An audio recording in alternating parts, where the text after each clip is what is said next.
This year's Africa Sustainable Development Report looks at a number of critical goals that impact on the continent's performance on Agenda 2063, which is Africa's continental agenda, and the Global Agenda 2030. It's the only report that simultaneously tracks performance of the continent on the two agendas. A number of critical findings of the report are noteworthy. The first is that the continent is making very good progress in terms of access to mobile coverage. It's on track to meet that target. But there are other findings that are concerning. One is in the area of access to safely managed sanitation, where the continent has regressed, access to safely managed water systems, where there is progress, but it's not fast enough. And these trends are challenging because both indicators are linked to health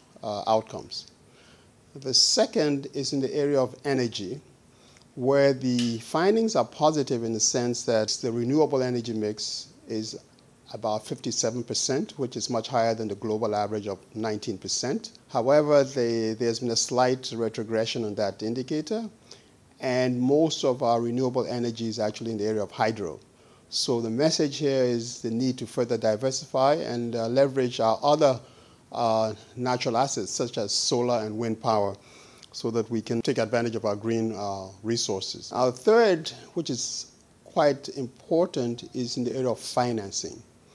While official development assistance has increased in real terms by about 3%, our capacity to mobilize our own domestic resources is really not being fully optimized. Our domestic resource mobilization as a percentage of GDP has stagnated, and in the meantime, the number of countries that are either at risk of debt distress or in debt distress, we account for 54% of all the countries that are in this situation.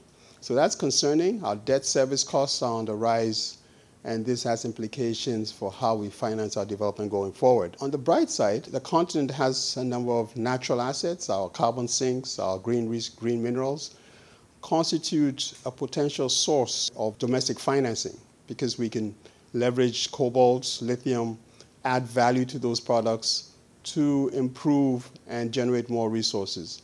And this leads to the issue of how we add value to our commodities. The report calls for more effective development planning, but development planning requires access to data. For evidence-based policymaking and for more effective design and implementation of our national development plans, our countries need to invest more in data as a critical ingredient of the development planning, development process going forward.